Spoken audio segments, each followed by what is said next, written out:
good afternoon or good evening wherever you are in the world. I hope you've had a good week and you're looking forward to the weekend. This is, I'm going to try not to confuse myself. This is a bit of an introduction to the video. We've been in the Netherlands now for almost 2 months, or 2 months and a bit. Could be over, could be just less, I'm not sure. But before we left, we did quite a lot of work on Rue, me and my partner Lawrence, and we recorded a load of stuff, started editing it, and other things happened. More Land Rovers started breaking down, and we had to fix those too. So anyways, you know how it is. Anyways, I've just looked on my tablet and realised there it is, sat waiting to be posted on YouTube. So this is an introduction from future Jess. We're about to see past Jess give her introduction to the video, and then you're going to see a little bit of where we've got up to so far with Rue, if you like. Anyways, I hope you all have a wonderful weekend, and I hope you enjoy this video. If you're new to the channel, thanks for clicking, and if you've been here before, thank you for returning. It's me, Jess. I thought I'd do probably the last update on Rue for quite a while, as we're going away to the Netherlands next week on Wednesday. I can remember. I haven't had my morning coffee. Anyways, so I thought I'd do a quick update on how Rue's getting along. She's back outside, as you can see. I would be doing this from inside Rue if I could fit in, but if I show you, this is storage unit for Rue and all her special stuff.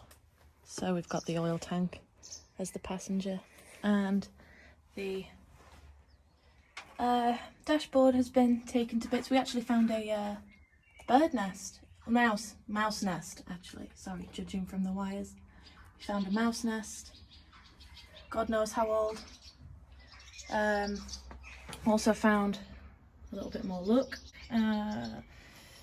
Yeah, so whoa, that's for later in the video. Yeah, so no videoing inside the Land Rover today because it's being used for something much more important. Anyhow, I'll try and keep this I'll try and keep the intro nice and I'll try and keep the intro nice and sweet, short and sweet. There's been a lot of progress on Rue, especially in terms of paint, which Lawrence has cracked on with this week. He has been working fruitfully. He's been working effortlessly on getting as much done on Rue. Sadly, I've missed out on a lot of that due to my booster jab, so I won't go on about that. But yeah, we've got Rue back outside, out of the shed over there. Whoop. Because the space is needed while we're away. Anyways, I won't ramble on. Got to enjoy my coffee, which is huge this morning. Like I said, it's needed. I best be off now, so have a good day, or hope you have had a good day, and I hope something I say in this one makes sense. Cheers. As you're about to see here, once Lucy's out the way, is Lawrence mounting some of the wires that attach from the battery into the into the cockpit. He wanted to make new mounts for these, which meant drilling new holes. It was quite a fiddly job to do and took a bit of perseverance and time, but eventually, with a little bit of guidance and help from each other, we got those in, and we now have the new battery pack linked up into the front cockpit.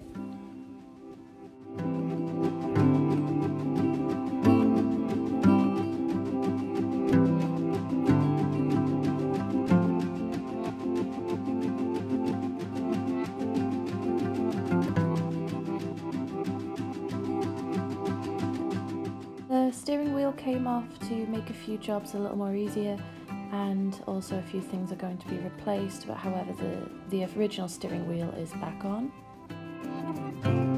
We acquired all the paint we needed for Rue's original colours, which was kindly supplied to us through Paintman Paints, and we have the mid-grey, we have Dove Satin Grey, RAF Blue and the primer needed, but we are hoping to do something a little bit creative with these colours as well as keeping everything original, maybe just change things up a little bit.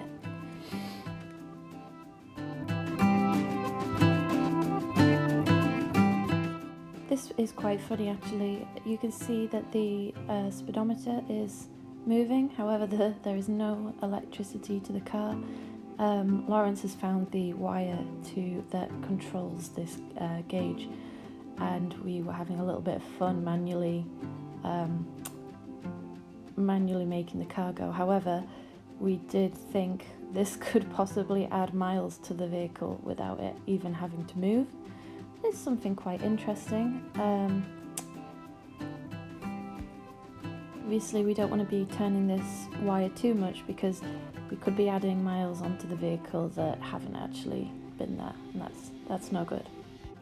Sometimes the rust works in our favour, and we found this wonderful hole to be able to see through and guide a few wires through. However, it's not ideal in the long term. We're going to have to do a lot of welding and a lot of replacing of complete panels, which isn't the worst thing on the list, but it certainly needs to be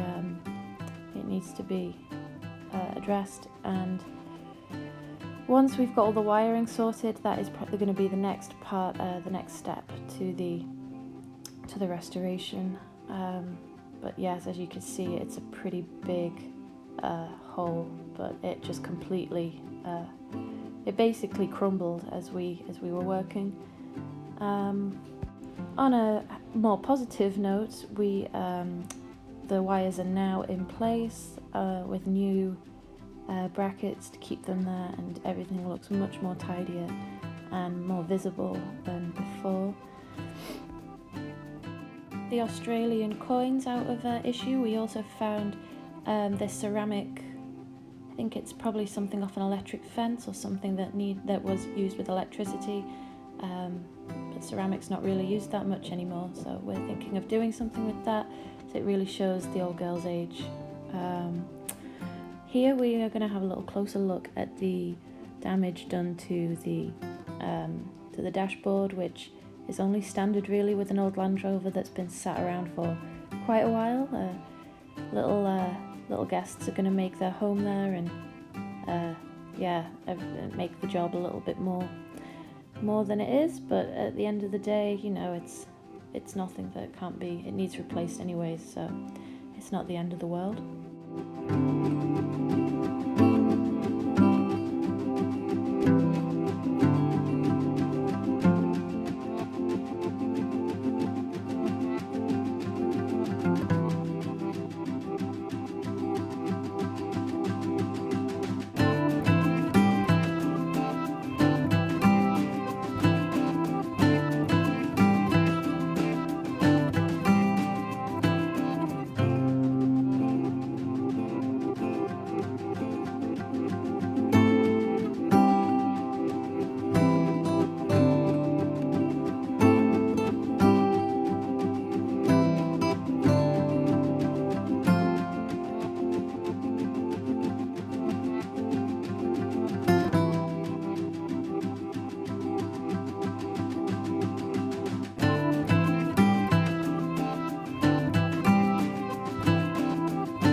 Rue's original ignition switch is broken and bent, so it doesn't go in anymore, as Lawrence is about to show you. But we have ordered a new one, which hopefully has arrived by now, and we're going to keep the old switch because we think the original one is just going to be in keeping with Rue's look. We don't want a new switch to stand out among everything else. So that's another thing. while we're talking about plans and future ideas for the interior, we've also got a bit of the original paintwork, which is in really nice condition. It's still glossy after removing the dashboard panel, and some things had to be grinded off. It was a little bit too tough to just screw off, which I'm sure a lot of people can relate to. So yeah, we're gonna hopefully have the whole interior looking more like that glossy bit. Finding it hard to keep up. We are now at the back of Rue, and what Lawrence is pointing at is actually it's kind of rare. We didn't know about it at first, but we noticed this flat bit on top was a bit different, and it turns out that it's a rare brake cylinder that was only on the series 107 and 109, which we're actually finding pretty hard to source one. Actually, we're finding it almost impossible to source one right now, but never say never, so we're hopefully, fingers crossed, gonna figure that out, but either way we'll find a replacement for it. It's looking more and more likely that we're going to be rebuilding and resealing this and probably replacing the brake pads too, and the brake lines, of course. That's not the only thing that we found interesting at the back of Rue. If we keep moving along to the connection here on the differentials, it seems to be that there's no connection to the differentials. It's probably a broken half shaft or a broken diff. There is a half shaft in both sides, but there's play on it, so we'll need to see what that's about. All we know is when they're turned, the prop shaft should start turning with it, but nothing happens. The problem is, if the problem is the half shaft, it's also hard to source. So if that is the problem, we can always fit a Series 2 with spacers. We can always fit a Series 2 prop shaft, but we still need to check that it's definitely the half shaft. We can't be certain yet, as it could also be one of the different. It could be a diff. Hopefully, it is a diff, because then we can just replace it, fit another one, no problem. But we are still considering a Series 2 axle. It might just be a simpler solution to what's going on here. But at the moment, these are all just presumptions, and we're just talking our way through what the possibilities could be. But as I said, hopefully it's a diff. It's not going to be a diff. Hopefully it's a differential. It's not going to be a prop shaft, a half shaft. Sorry, because if it is, then it's going to be a little bit trickier. We'd also like to add that while working down here specifically, there are parts to the cylinders that are asbestos. So when working on the vehicle and being in close contact with it for any period of time, we do wear face masks and any other sort of protective equipment that is needed. I mean, I've heard of old Land Rovers having a bit of a rattle, but we found that some of these things are just ridiculous. I mean, look at that, that's new metal underneath there. These ball joints are going to need replacing too. Everything's moving around and rattling. It's really, you can really see the bones of the series coming to life. So let's go into more detail on how much stuff is worn out on this Landy. Besides the ball joints needing replacing, there is a lot of damage on the underside to Rue. We've got a bent shock, which you saw a little bit of before. Sorry, there it is. And the bottom pin of the swivel is completely rattling, and that's on both sides of Rue, not just this side. So what we're hoping is it's not the swivel, it's just the pin. There's a lot of hopes at the moment. There's also completely worn out shackles. Over time, things have obviously worn out or come loose, or with vibrations and obviously just everyday use. So a lot of nuts and bolts have gotten a bit bigger, a bit bent. As you can see here, the hole to this nut and bolt is a lot bigger than it should be. Lawrence's hand gesture is definitely giving you the impression that it's definitely been caused from a lot of wear over time, but hasn't been replaced either, so that's going to be addressed.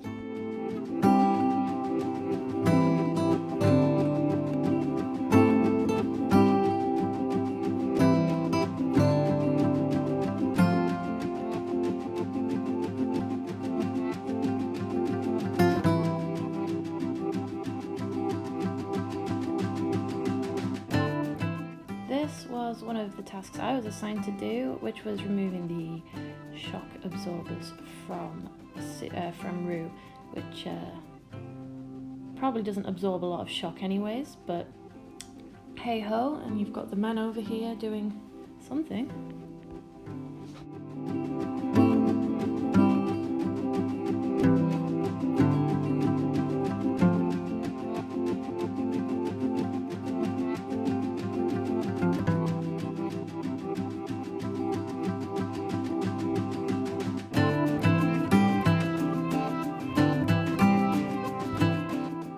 When it comes to me doing a task, I probably use the wrong tools always, and as much minimal tools as possible.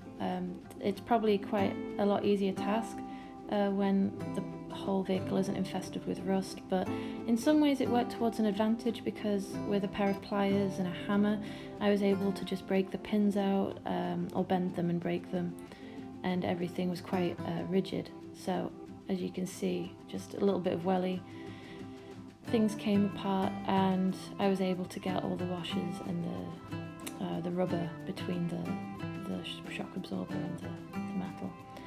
So it was a fun job. It was, I'm not gonna lie, I did need a little bit of encouragement from Lucy, but once all of them were out, I'm glad they're out. As it's my first time doing anything like this at all on an old Land Rover, it's quite a learning curve for me. There were a few things it wasn't a simple break it off and well, hey, it's done. There was a lot of perseverance involved, and there was a lot of pulling and yanking, and you couldn't be quite precious with these things. At this point, we knew everything was going to be replaced, so it was just a matter of trying to get it off without anything else being damaged that could potentially be reused. Just focusing on these pins that were all bent over time, and the more bent they are, the harder it is to get at them. So sometimes you needed to be a little bit more creative with your tools. Just at this point, just go for whatever you want. There's no right or wrong answer. Just if it comes off, you're doing it right. At least that's how I wanted to believe I was doing it. So in the end, we got all of them off, except for this one here. That's kind of like it was kind of like pulling teeth. You just had to keep going until eventually something came loose. And as you can see here, some were a lot easier than others, but overall, not a bad job to be doing. Not bad at all.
Lawrence couldn't wait to get his hands on the Paintman paint and started off with Rue's wheels, which he's primed, prepped, and is now covering with beautiful RAF blue.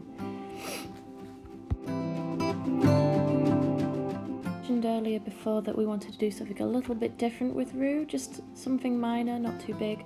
So what we've done is painted the face, I like to call it, of the series blue to match the wheels, the RAF blue. However, Rue is going to still be dove grey, but we thought this might be a nice little just our own personal touch to the vehicle. And as you also saw, Lawrence had patinaed just gently, not too much, around the corners and some edges of Rue, just to give it that warm look. But we're really looking forward to seeing Rue get some natural patina. So this was really just a little bit of fun and a little bit of an experiment, especially just to see how it would turn out. And I think Lawrence has done a really great job in just keeping it just lightly between intended patina and leaving it just to go natural, because we really can't wait for some proper patina to match Rue's bodywork, which we're probably not going to add this kind of effect to. But the wheels are a bit different. I think it's nice to give them a tiny bit of a jump start, and also seeing that red primer show through the RAF blue is a really nice contrast. So yeah, hats off to Lawrence for that one. He's really done a good job. And if you too want to create your own patina effect on your Land Rover or any other vehicle of your desire, you can use a little bit of sandpaper for that, but just gently, going gently and using a cloth just to rub slightly, just to make sure you're not going too deep or making too harder scratches. It's quite easy to get carried away with this, which I would definitely do, so it's probably a good job that Lawrence was in charge.